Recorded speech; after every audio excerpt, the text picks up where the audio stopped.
नीता अपनी 6 साल की बेटी पीहू के साथ अकेली रहती थी। उसके पति का एक सड़क दुर्घटना में निधन हो गया था और तब से वो अपनी बेटी के साथ इस पुराने मकान में रह रही थी।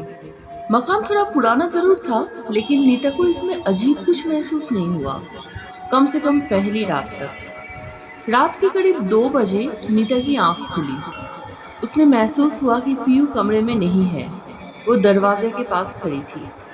हल्की चांदनी में उसकी परछाई दीवार पर पड़ी और डरावनी दिख रही थी। पीहू, क्या हुआ? तुम यहाँ क्यों खड़ी हो? नीता ने पूछा। पीहू ने सिर उठाया। उसकी आंखें काली और खाली लग रही थी। उसकी मासूमियत कहीं खो चुकी थी और धीमी से आवाज में वो बोली, माँ, मैं पीहू नहीं हूँ। मेरा नाम रागिनी है। नीता को झुर्रियाँ आ गई। उसने धीरे से उठकर पीहू को गोद में लिया और बिस्तर पर सुला दिया। उसे लगा शायद ये सिर्फ एक सपना होगा। अगली रात फिर वही हुआ, लेकिन इस बार पीहू ने कहा, मैं रागिनी नहीं, मीरा हूँ।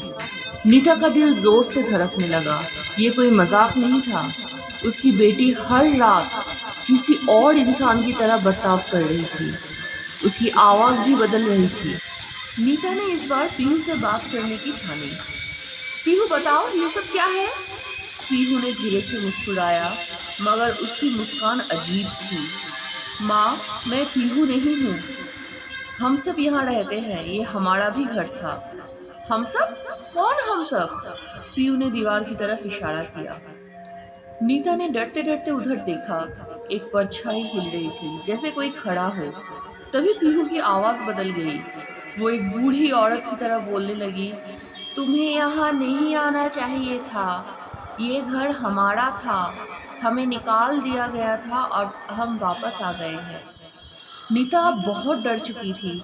उसने सोचा कि वो अगले दिन ये घर छोड़ देगी, लेकिन उसी रात पीहू अचानक चिल्लाने लगी, माँ, वे आ रहे हैं, वे मुझे लेने आ रहे हैं। नीता दौड़कर कमरे में गई। पीहू हवा में लटकी हुई थी, जैसे किसी ने उसे पकड़ रखा हो। कमरे की खिड़कियां जोर जोर से खुल बंद हो रही थी। नीता ने कांपते हुए अपनी बेटी को खींच लिया और तेजी से घर से बाहर भागी। पीछे से दरवाजा खुद ब खुद बंद हो गया।